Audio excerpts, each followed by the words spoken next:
विद्यार्थी मित्र हो, थेअरीमधले साधारणपणे आपले 3 प्रकरणं झालेली आहेत. म्हणजे गटक चाचणी आणि आणखी एक प्रकरण झालं की सामायिकचा अभ्यास साधारणपणे होऊन जाईल. पण आता आपल्याला थेअरीकडून प्रात्यक्षिक भूगोलाकडे वळायचं आहे. प्रात्यक्षिक भूगोल देखील एक 20 मार्काचं प्रात्यक्षिक आपल्याला द्यावं लागतं बोर्डाला. तर त्या पद्धतीने आपल्याला प्रात्यक्षिक भूगोलाचा प्रॅक्टिकलचा देखील अभ्यास करणं गरजेचं आहे.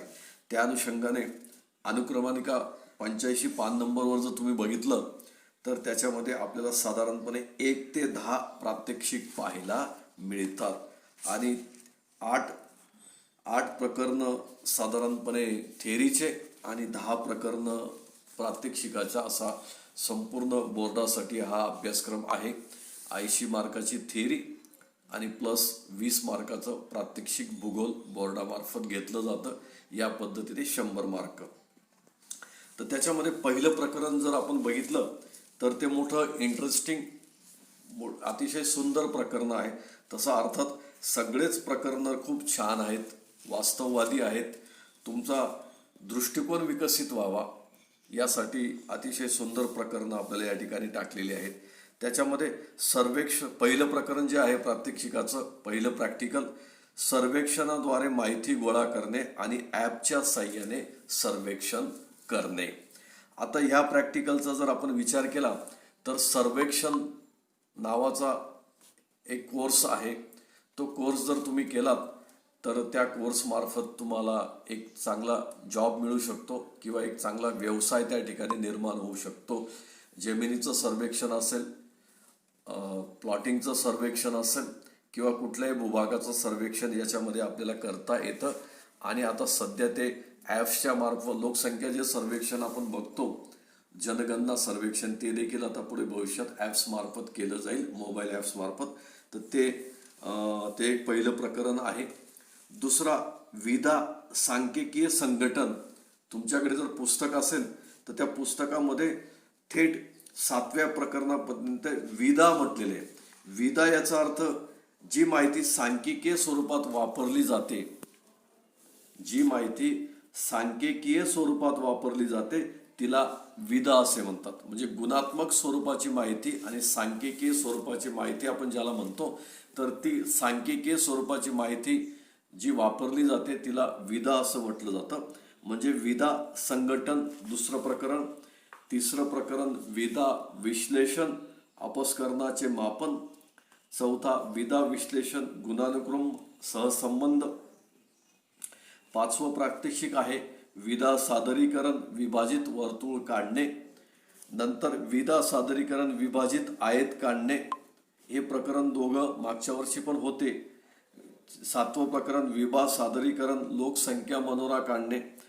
8वं प्रकरण जे दिलंय स्थल निर्देशक नकाशांचे विश्लेषण. त्याच्यामध्ये मानवी वस्ती, ज्या ज्या काही मानवी वस्त्या दिलेल्या आहेत त्या मानवी वस्त्यांचं विश्लेषण आपल्याला करायचं आहे.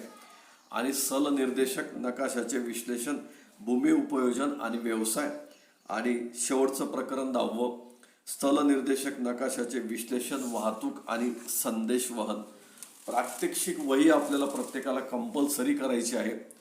पण ती वही अद्याप बाजारात आलेली नसल्या कारणाने, तिचा आराखडा माहीत नसल्या कारणाने आपल्याला तूर्त थांबून जायचे. पण ज्यावेळेस बाजारात ती वही उपलब्ध होईल त्यावेळेस ती वही घेऊन आपल्याला प्रात्यक्षिक भूगोल हे प्रत्येकाला कंपल्सरी, म्हणजे ज्यांचं भूगोल आहे त्या सगळ्या विद्यार्थ्यांना त्या ठिकाणी कंपल्सरी प्रात्यक्षिक वही, जर्नल आपण त्याला म्हणतो, ते प्रात्यक्षिक वही करावी लागणार आहे. तर मित्र हो, आता खऱ्या अर्थाने आपण प्रात्यक्षिक पहिलं, सर्वेक्षणाद्वारे माहिती गोळा करणे, ॲपच्या साहाय्याने सर्वेक्षण. साधारणपणे इथून मागे ज्या पद्धतीने आपण एखाद्या वस्तीचं सर्वेक्षण असेल, एखाद्या शहरामधलं काही ठराविक कुटुंबांचं सर्वेक्षण असेल, ते सर्वेक्षण करत असताना आपण ऑफलाईन सर्वेक्षण करायचं. तर आता ऑफलाईन सर्वेक्षण तर आपल्याला करायचंच आहे, पण प्रामुख्याने ऑनलाईन सर्वेक्षण देखील ॲप्सच्या मार्फत करायचं आहे. जर भविष्यात शाळा सुरू झाल्या तर आम्हाला MSc ला सर्वेक्षण नावाचा जो विषय होता, तर मी पुण्याला असताना एक ठराविक वारसा आम्ही सर्वेक्षण केलं होतं आणि ती सर्वेक्षणाची माहिती सगळी जमा करून आणि सांख्यिकीय माहितीच्या आधाराने आम्ही एक पुस्तिका तयार केलेली होती. तर ती पुस्तिका देखील मी तुम्हाला भविष्यात एकदा शाळा सुरू झाली की त्यावेळेस तुम्हाला ती दाखवेल आणि या पद्धतीने कशा पद्धतीने सर्वेक्षण करायचंय त्या तुम्हाला त्या ठिकाणी लक्षात येईल. आता याच्यामध्ये जर आपण विचार केला, या सर्वेक्षण माहिती गोळा करणे आणि ॲपच्या साहाय्याने सर्वेक्षण या प्रात्यक्षिक भूगोलाचा जर आपण विचार केला तर त्याच्यामध्ये भौगोलिक जे घटक आपल्याला पाहायला मिळतात त्या भौगोलिक घटकांचा अभ्यास करत असताना वेगवेगळे नवीन आयाम किंवा वेगवेगळे पैलू आपल्याला अभ्यासताना दिसतात किंवा अनेक वेळाला आपल्याला संख्याशास्त्रांचा वापर करावा लागतो. म्हणजे साधारणपणे भूगोलाचा जर आपण विचार केला, भूगोलाच्या मध्ये जैविक म्हणजे नैसर्गिक आणि मानवनिर्मित ज्या ज्या काही घडामोडी आपल्याला पाहायला मिळतात त्या घडामोडींचा अभ्यास करण्याचं, विश्लेषण करण्याचं शास्त्र म्हणजे भूगोल होय. आता नैसर्गिक ज्या ज्या काही घडामोडी आपल्याला पाहायला मिळतात किंवा मानवनिर्मित ज्या ज्या काही घडामोडी आपल्याला पाहायला मिळतात त्या सगळ्या घडामोडींचा अभ्यास, थिअरॉटिकली अभ्यास आपल्याला एका पुस्तकामध्ये शक्य नाहीये. सगळी माहिती आपण एका पुस्तकामध्ये देऊ शकत नाही किंवा सगळ्या माहितीचा उहापोह, सगळ्या माहितीचं विश्लेषण आपण एकाच ठिकाणी करू शकत नाही. त्यामुळे सगळ्या माहितींचं विश्लेषण करणं गरजेचं आहे.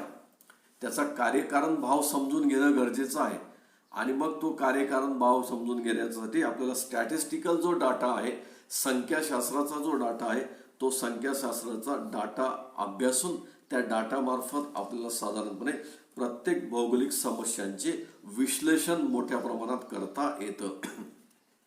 भूगोलात होणाऱ्या घडामोडी, भूगोलात होणाऱ्या संधी, भूगोलात निर्माण होणाऱ्या ज्या समस्या आहेत त्या समस्यांचा कार्यकारण भाव लावणं आणि त्या समस्यांची उकल त्या ठिकाणी करावी लागते. त्यामुळे संख्याशास्त्राचा आपल्याला या ठिकाणी साहजिकच उपयोग होतो.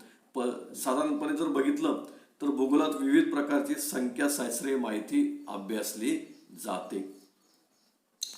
भूगोलात विविध प्रकारची संख्याशास्त्रीय माहिती अभ्यासली जाते, ज्यात उदाहरणार्थ हवामान असेल, वेगवेगळ्या प्रदेशातलं वेगवेगळ्या भूभागातलं हवामान असेल, भूरचना असेल, साधारणतः प्लेन सरफेस असतो, अंडुलेटिंग सरफेस असते, पर्वत, पठार, मैदानं या पद्धतीची भूरचना आपल्याला साधारणपणे पृथ्वीवर पाहायला मिळते. त्या भूरचनाचा अभ्यास असेल, लोकसंख्येचा अभ्यास असेल, लोकसंख्येची रचना असेल, लोकसंख्येचा अभ्यास असेल आणि लोकसंख्येची माहिती जमा करणं असेल.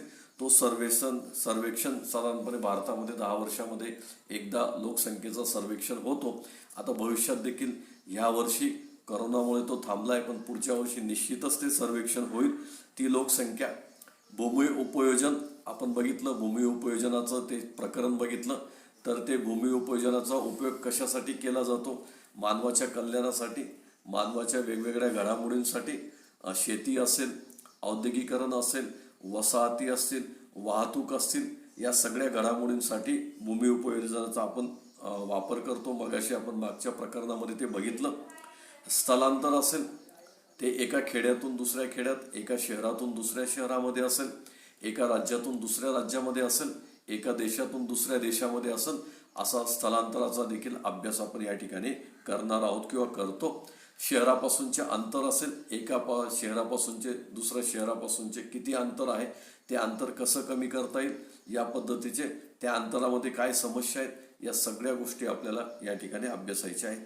रस्त्याची लांबी काय आहे, आरोग्य सुविधा त्या शहरामध्ये त्या गावामध्ये कशा पद्धतीने देता येतील, आरोग्य सुविधा नसल्यामुळे काय काय समस्या निर्माण होतात, या सगळ्या गोष्टी आपल्याला या ठिकाणी बघायच्या आहेत.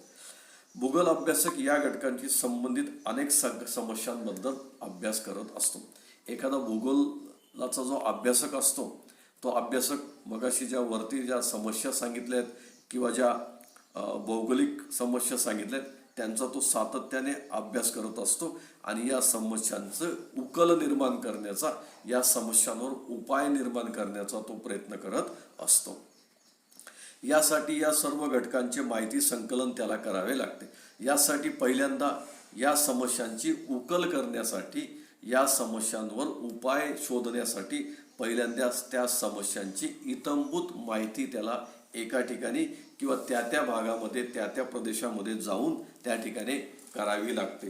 तुम्ही जर विद्यार्थी मित्र तुम्ही जर डिस्कवरी पाहत असाल किंवा आणखी कुठलं नॅशनल जिओग्राफी चॅनल पाहत असाल तर त्याच्यामध्ये तो बेरी गिल्स, बरं त्याचं नाव बेर गिल्स नावाचा जो मनुष्य आहे तो निसर्गामध्ये जातो आणि निसर्गामध्ये जाऊन ज्या ज्या काही समस्या आहेत त्या समस्यांचा तो अभ्यास करतो आणि त्याच्यावर त्या ठिकाणी उपाययोजना देखील त्या ठिकाणी आपल्याला सांगत असतो. म्हणजे प्रत्यक्षात आपण निसर्गामध्ये जर गेलो तर त्या प्रत्यक्षात निसर्गामध्ये जात असताना आपल्याला त्या समस्या निर्माण होतात आणि त्या समस्यांचं निराकरण देखील त्या ठिकाणी होत असतं. पण ते केव्हा सातत्याने तुम्ही निसर्गाच्या संपर्कामध्ये राहिलात, सातत्याने त्यांच्या घडामोडींवर लक्ष दिलं, त्यांची माहिती संकलित केली तर त्याच्यावर त्या समस्यांवर आपल्याला उपाय त्या ठिकाणी निर्माण होताना दिसून येत असतो. यासाठी मात्र सगळ्या समस्यांची माहिती संकलन करणं गरजेचं आहे. संपूर्ण लोकसंख्येपैकी काही लोकांची सांख्यिकीय नमुना माहिती घेतली जाते. आता सर्वे याचा अर्थ काय की सर्वेमध्ये आपण एखादं शहर असेल, एखादं खेडगाव असेल, एखादं राज्य असेल किंवा एखादा भूभाग असेल तर त्या भूभागाचं प्रातिनिधिक स्वरूपामध्ये काही लोकांची माहिती आपण नमुना दाखल घेत असतो आणि ती माहिती सांख्यिकीय स्वरूपात वापरली जाते. त्याला विधा असे म्हणतात. जी माहिती सर्वेक्षण केल्यानंतर जी माहिती सांख्यिकीय स्वरूपात वापरली जाते तिला विधा असं आपण म्हणत असतो. मग आता जरा डोके चालवामध्ये जर बघितलं तर समजा एखाद्या शहरामध्ये एखाद्या ठराविक भागामध्ये घरामध्ये किती टक्के स्त्रिया ह्या शिक्षिका आहेत किंवा प्राध्यापिका म्हणून काम करतात हे तुम्हाला जर जाणून घ्यायचे असेल किंवा शिक्षिका असू दे किती टक्के स्त्रिया किंवा एखाद्या खेड्यामध्ये एखाद्या शहरामध्ये किती टक्के स्त्रिया ह्या गृहिणी आहेत, किती टक्के स्त्रिया ह्या व्यवसाय करतात हे जर आपल्याला जाणून घ्यायचं असेल तर त्यासाठी सर्वेक्षणादाखल आपल्याला 200 घरे नमुना दाखल घेतली जातात. साधारणपणे 200 घरं जर आपण नमुना दाखल घेतली तर त्या घरांमधील स्त्रिया शिक्षिका किती आहेत, प्राध्यापिका किती आहेत, गृहिणी किती आहेत, व्यावसायिक किती आहेत हे सर्वेक्षणातून आपल्याला समजते. या उदाहरणात लोकसंख्या म्हणजे काय आणि नमुना म्हणजे काय असेल हे आपल्याला त्या ठिकाणी तयार करावं लागतं किंवा बघावं लागतं. संकलन म्हणजे काय की त्या भागामध्ये आपण ज्या समस्येवर काम करणार आहोत, जी गोष्ट आपण प्रामुख्याने घेतली आहे, जी समस्या आपण प्रामुख्याने घेतली त्या समस्येची माहिती गोळा करणे, त्या माहितीचं विश्लेषण करणे व त्या आधारे निष्कर्ष काढणे ही कार्यपद्धती आपल्याला साधारणपणे पाहायला मिळते. सर्वेक्षण याचा अर्थ असा आहे की सुरुवातीला जी समस्या घेऊन तुम्ही त्या परिसरामध्ये जाल तर त्या परिसराची माहिती गोळा करणे, माहिती जमा झाल्यानंतर तुम्ही भूगोलाच्या लॅबमध्ये येणं, त्या माहितीचं सविस्तरपणे विश्लेषण करणं आणि विश्लेषण करण्यानंतर एक निष्कर्ष काढणं ही एक काळजीपूर्वक आखलेली कार्यपद्धती आहे. या पद्धतीने साधारणपणे कार्यपद्धती आपल्याला पाहायला मिळते. तर तिचे टप्पे सर्वेक्षण करत असताना माहिती जमा करणं, त्या माहितीचं विश्लेषण करणं आणि विश्लेषण केल्यानंतर एक निष्कर्ष काढणं म्हणजे त्या समस्येच्या उपायापर्यंत जाणं, त्याला आपण निष्कर्ष म्हणूया. तो निष्कर्ष काढणं या पद्धतीची कार्यपद्धती साधारणपणे आपल्याला पाहायला मिळतात. त्या कार्यपद्धतीचे 3 प्रामुख्याने टप्पे आपल्याला पाहायला मिळतात. पहिला टप्पा जो आहे तो माहितीचं संकलन करणे. मग सर्वेक्षणाद्वारे माहिती गोळा केली जाते. आपण ज्या भागामध्ये जाऊ त्या भागाचं सर्वेक्षण केलं जातं आणि त्या सर्वेक्षणामार्फत माहिती गोळा केली जाते.